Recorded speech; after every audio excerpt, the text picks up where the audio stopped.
The Hip Key. Show number 4, air date 6/24/95. From the presses to the airwaves, here's the 411 on the Hip Key. Kick it, Jay. I'm Justin Kantor, coming at you with a new edition of The Hip Key, a review of today's hottest new music.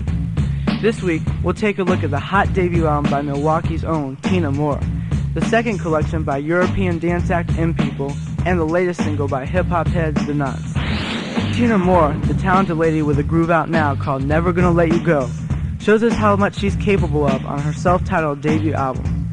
She bears the influence of a lot of her contemporaries on the album, but manages to establish her own style too. Songs like Never Gonna Let You Go bring to mind Toni Braxton, and All I Can Do has a gospel feel similar to Mariah Carey's music. Meanwhile, Waiting and Love Don't Feel Like Love revisit the late 80s ballad sound of Whitney Houston. But Tina shines in her own way on tunes such as Color Me Blue, a lush ballad that was actually released as a single last summer, and the funky, uplifting Never Without Love.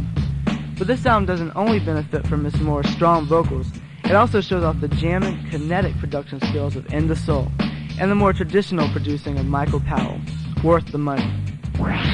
After catching the attention of clubs and radio in the U.S. last year with the tracks Moving On Up and One Night in Heaven, the quartet of Heather Small, Mike Pickering, Paul Hurd, and Chauvel, otherwise known as M People, returns with Bizarre Fruit, a diverse disc with a unique shade of soul. The first single, Open Your Heart, and the most likely future singles, Search for the Hero and Sight for Sore Eyes, although they're good, aren't an exact indication of the depth of this album. Rap duo The Nonce, who scored a hit last year with Mixtapes, takes center again with the new single Bus Stops.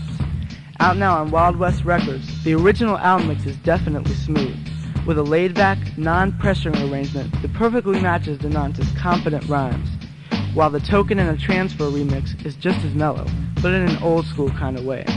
Nevertheless, the Metroline remix just doesn't cut it with the pestering keyboard lines which dominate the whole track. As far as the lyrics, they leave something to be desired. Well, that's it for this edition. Until next time, I'm Justin Kantor for The Hip Key, a review of today's hottest new music. Peace. Stay tuned for the next edition of The Hip Key with Justin Kantor on 103. 103 Jamz.